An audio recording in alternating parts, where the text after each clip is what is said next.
Sprints. Love them or hate them, they've become an integral part of how many teams make games these days. But what happens when your team is consistently missing deadlines? Well, this is a really big topic, and I'm going to do my best to kind of tackle some of the most common things that could be going wrong. From new tasks popping up, unexpected duration of tasks, team issues, and project management issues. Let's see if we can go both broad and deep. Oh my, it's going to be a big one. Let's go. Hi, I'm Jen Sandercock, and this is Jen's Generally Good Game Production Advice. I'm a games producer who loves helping teams ship their games on time, on budget, with a happy team. So, without further ado, let's go straight into it. The question today is, what can we as producers realistically do when a team member or multiple team members, and in some instances the entire team, are consistently missing their deadlines, such as sprint tasks? What if we add buffers and people are still missing goals by about the same percentage as before? Wow, this sounds like a really juicy mystery, and I am on board because I love a good mystery. And it does seem like you've got a classic game development mystery, albeit you're not trying to find out who done it, you're trying to find out what's going wrong with the processes. Because to be super clear, I don't believe in blaming people for most of these problems. It's likely to be something in your processes, and if you can get to the bottom of what's going on and try to fix that, then everybody's going to be much happier.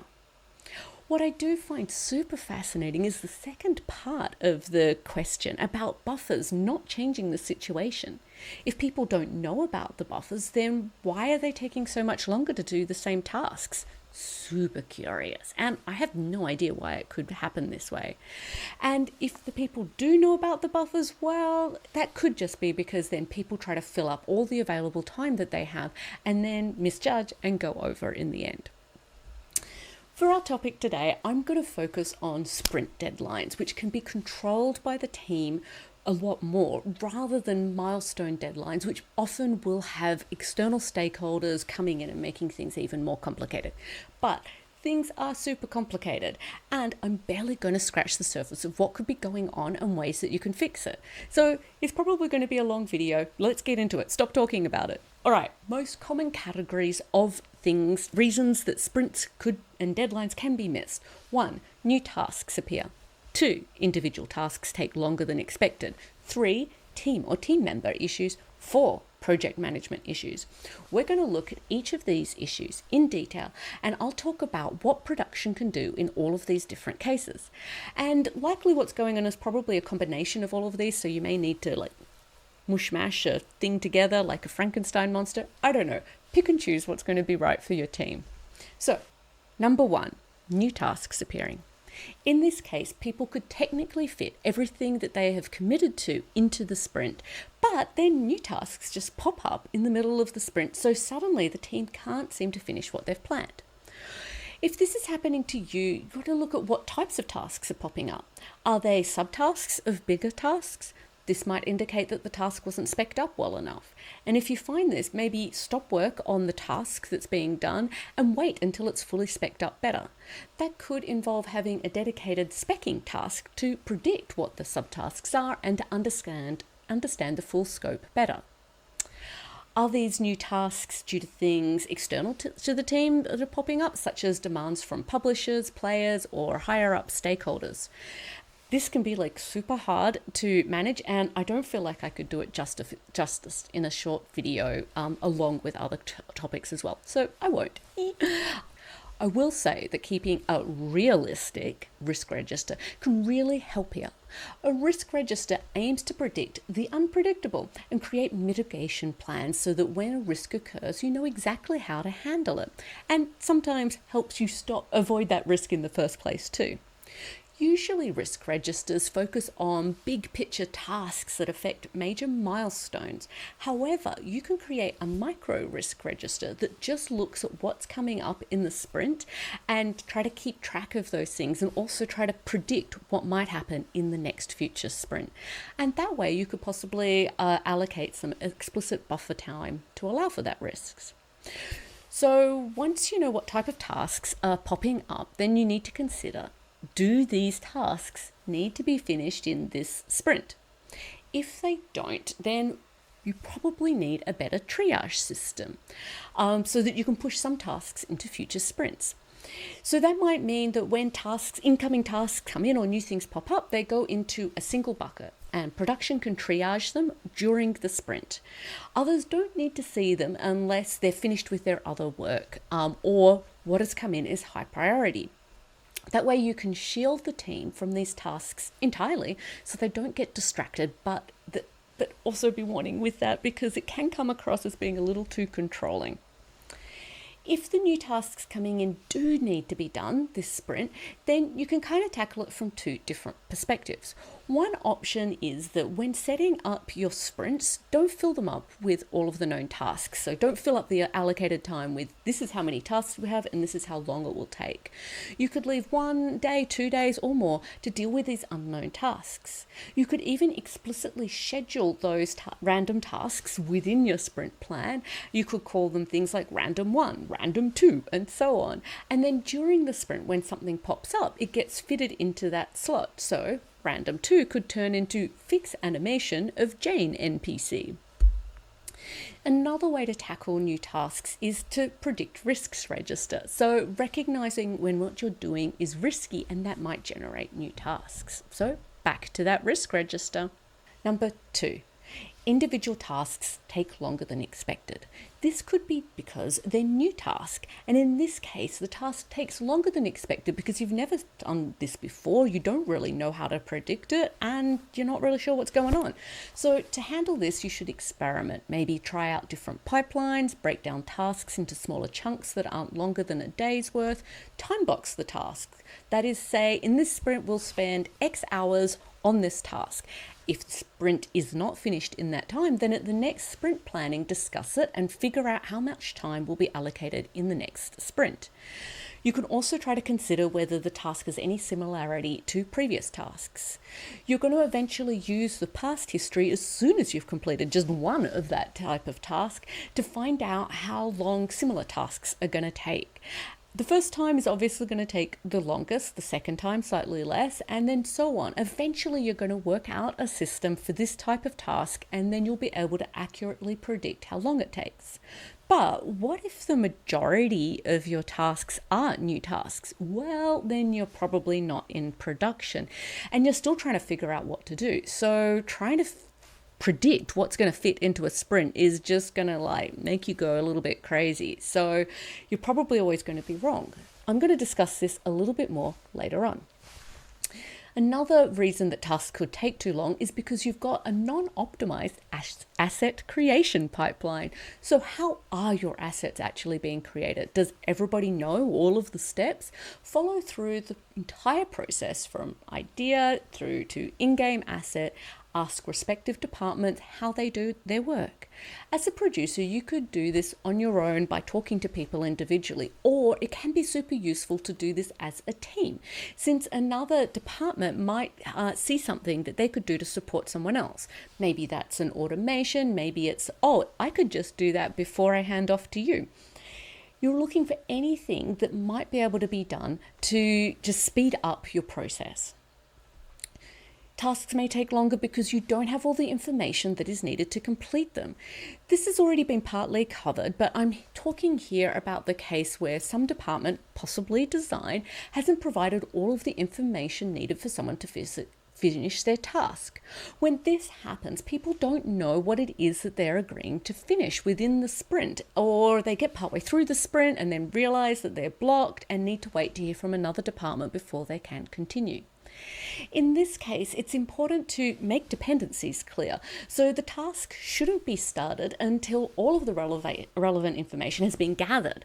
So you can create a different new task for the other department to prep the task that you need, so beforehand, and you can set up a waterfall system so that the spec's fully written before you even get going.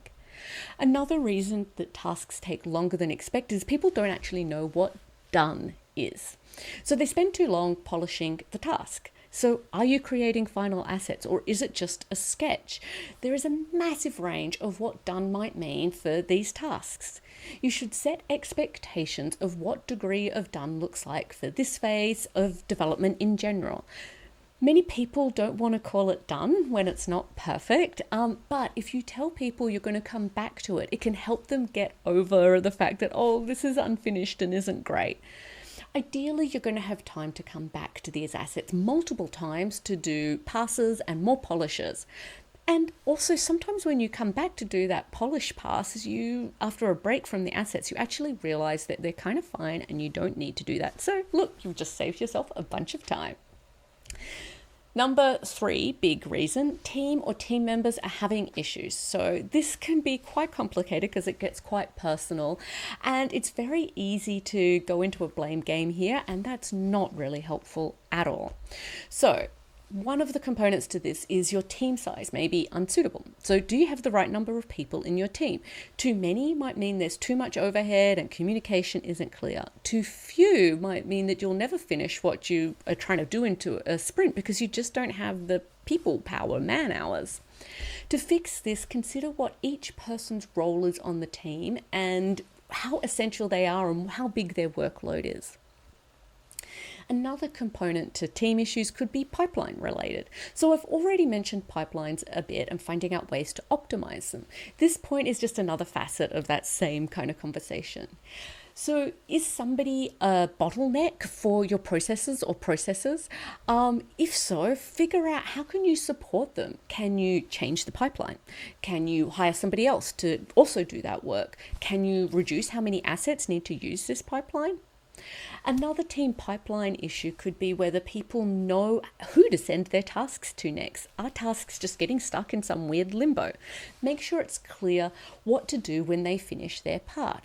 So one easy fix for this is just to change your status names from what has just been done to what's about to happen or what's ready for. So for example, instead of having a status of the art is done, your status could be ready for animation. Another team issue is denial or wishful thinking. This is really common, and it's where the team or individuals don't even recognize that they never finish everything that they had planned to in a sprint, and they're just not facing facts. So to address this, try to get people to think through exactly what are they committing to, what is going on here? And that might mean they need to spend some time doing planning and research before they even get into a sprint planning meeting. Note that in most group settings, people don't want to say, I can't finish that in this sprint, since maybe it might feel like they're not a team player. To counter this, you have to try to affect like a whole cultural shift, so like really hard stuff to do, so that then it becomes okay to say, no, I can't finish it. So next, talking about team issues is team apathy. Are you all just stuck in this bad cycle? Has the team missed so many sprint deadlines that they just expect that and so they don't even try anymore? Perhaps they think it doesn't matter since like unfinished tasks are just going to go into the next sprint. So what is the big deal? Well, yeah, think about that. What is the big deal? Why do you need to make your sprint deadlines? What are the consequences of not fitting everything into your sprints? Try to make it real for other people, not just yourself. I'm going to assume that eventually features or content are going to need to get cut if you consistently keep missing your sprint deadlines, or you're going to have to magically increase your budget, timeline, something. So if you can make it super explicit to the team by show them your roadmaps, like if we keep missing our sprints here, look at what's at the end. Here's this like feature or level that everybody loves, and we're going to have to cut it because we won't have had time to get there.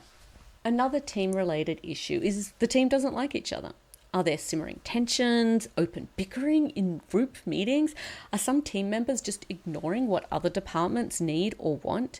This can cause so many issues, and it's kind of impossible to go into them today because I'm trying to keep it short. Let's go. But if you do recognize that this is happening to you, it will help you go down a route to be able to figure out how to fix this. And that might mean that route is HR or support from other people on the team. Another team issue could be work cadence issues. So what I mean by this is people's daily schedule and the physical space, and that can affect how they work. So how does every person on your team work most effectively? Likely it's not going to be the same for everyone, and you're not going to be able to accommodate everyone's need. For example, some people want to arrive early, some want to stay late. Some people want meetings broken up so that they don't have to rush from one to the next. Others do want them all stuck together so that then they have big, wide open periods where they can put their heads down and get to work. Some people like background noise while working, others don't. Oh my gosh, so many factors here. Ask your team members individually, not in a group, how they like to work and how that you, as a producer, can support them. Then figure out how you might be able to actually support that. Try not to always inconvenience the same people. And that might mean you've got to set up some sort of rotation to accommodate these different styles. The final team issue could be an individual's personal issues. So that's what is going to go on if there's like one person who's really the main problem. Find out what's going on with this specific person in a one-on-one, and what are their motivations? What are they doing instead? Be genuinely curious with what's going on.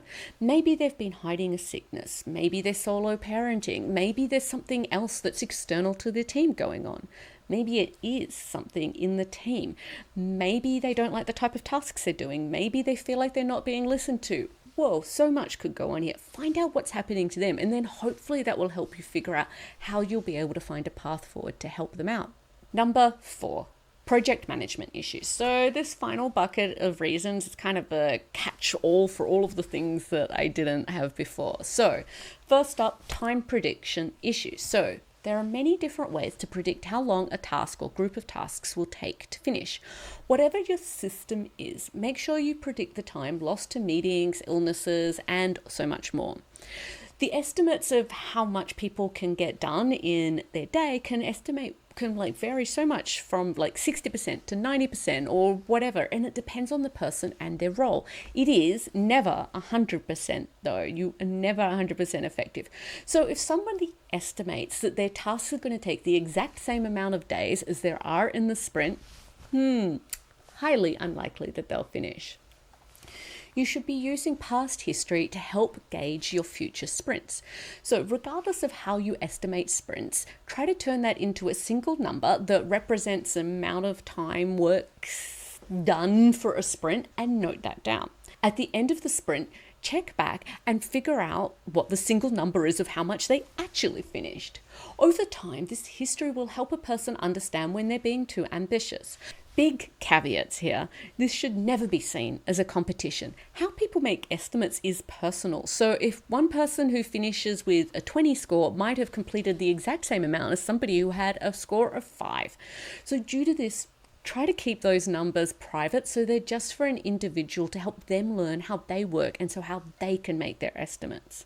Your goal as a producer is to use this new predictability to start loosely extrapolating what can fit into sprints and then get a better understanding that you're not going to make that deadline that's in 2 months.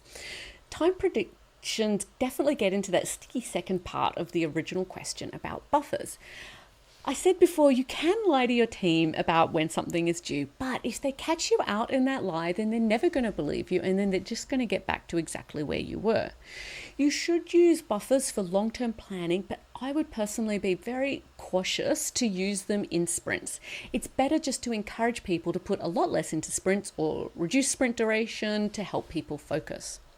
You might have unrealistic milestone goals. If you're pushing to reach a big milestone, you can work backwards to figure out what needs to fit into multiple sprints to be able to reach that milestone. But if your big milestone is too big and has too much stuff in it, then you're never going to be able to fit it all into sprints. As a producer, don't wishful thinking fill in what's going to happen in the sprints. Please be realistic. And if your calculations show that you're not going to meet that big deadline, call that out. Talk about ways to address that, either by reducing scope or reducing polish or something else, Look at your sprint planning. Is it any good? Who decides what's going to go into a sprint? How much can an individual push back on that? Individuals should be empowered to say, no, that can't be finished in a sprint.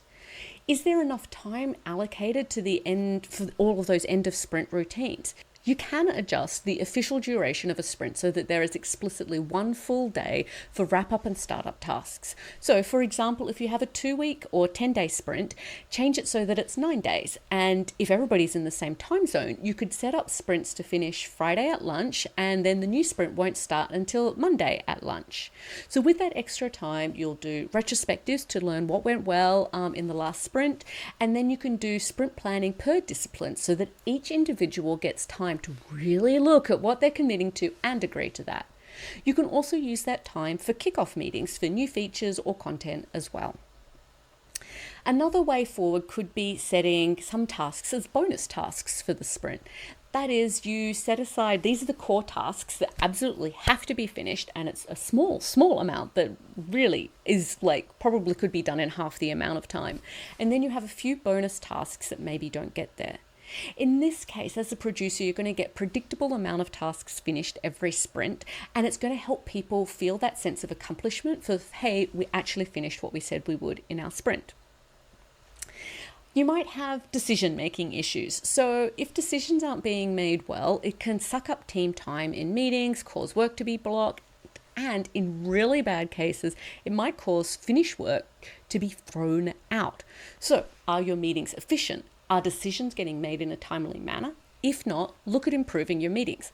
I've already done a video on that, so check out the links in the description to watch that one. Once a task is finished, is it actually finished, or does it get reopened later on and need to be redone? Set up an explicit review process at key stages in your pipeline, and then make sure you allocate time for fixes after reviews have happened. My final component that I'm going to say is upper management and creative director issues. So in this case, there's constant change of direction and etc. from up high. And this can cause new high priority tasks to come out of the blue and things to go off kilter and your whole sprint focus to be something else. I'm probably going to discuss this in a future video, so you're going to have to watch out for that one. Thank you so much for sticking with me so far. I promise we're getting really close to the end now. So one big question that I've missed out on so far is, are you actually not in production when you think you're in production? So when you're in production, you should have a well-oiled machine that can pump out new content or assets. In production, you know what you're creating and you can execute on that plan. In pre-production, you're not really sure what you're making, and it's the first time you're trying to make it, so you can't predict things well. And if you do try to predict things, you're going to go a bit crazy and you'll probably fail, particularly if you're not using time boxing. You may need to take a step back and put on a pre-production mindset rather than thinking that you're in production. Remember, at the end of the day, you want to get to the bottom of this juicy mystery of why you're not meeting your sprint deadlines. You might need to try to do some big reset or use some micromanagement, both to get to the bottom of what's going on or to get things back on track. Importantly, you do not have to do this alone, indie producer, even if you're the only producer on the team. Have retrospectives with the rest of the team, gather information, get people invested in improving how they finish every sprint. Make it a personal pride, but without any blame if there's failure to meet that next sprint deadline. If there are a lot of things coming up, like a lot of the things that I've listed today, maybe just focus on one thing at a time, get that working, and then move on to the next issue. With support from your team and management or everybody else, you can solve this mystery and you will have successful sprints. Good luck, indie producer. And that, oh my goodness, is really all I have time for today. Thank you for listening. Don't forget, like and subscribe. If you want advice, please ask me. It can be anonymous. Here's my website. Go for it. And remember, this is generally good advice, but it may not be right for you. You can hire me to get better advice. All right. Bye.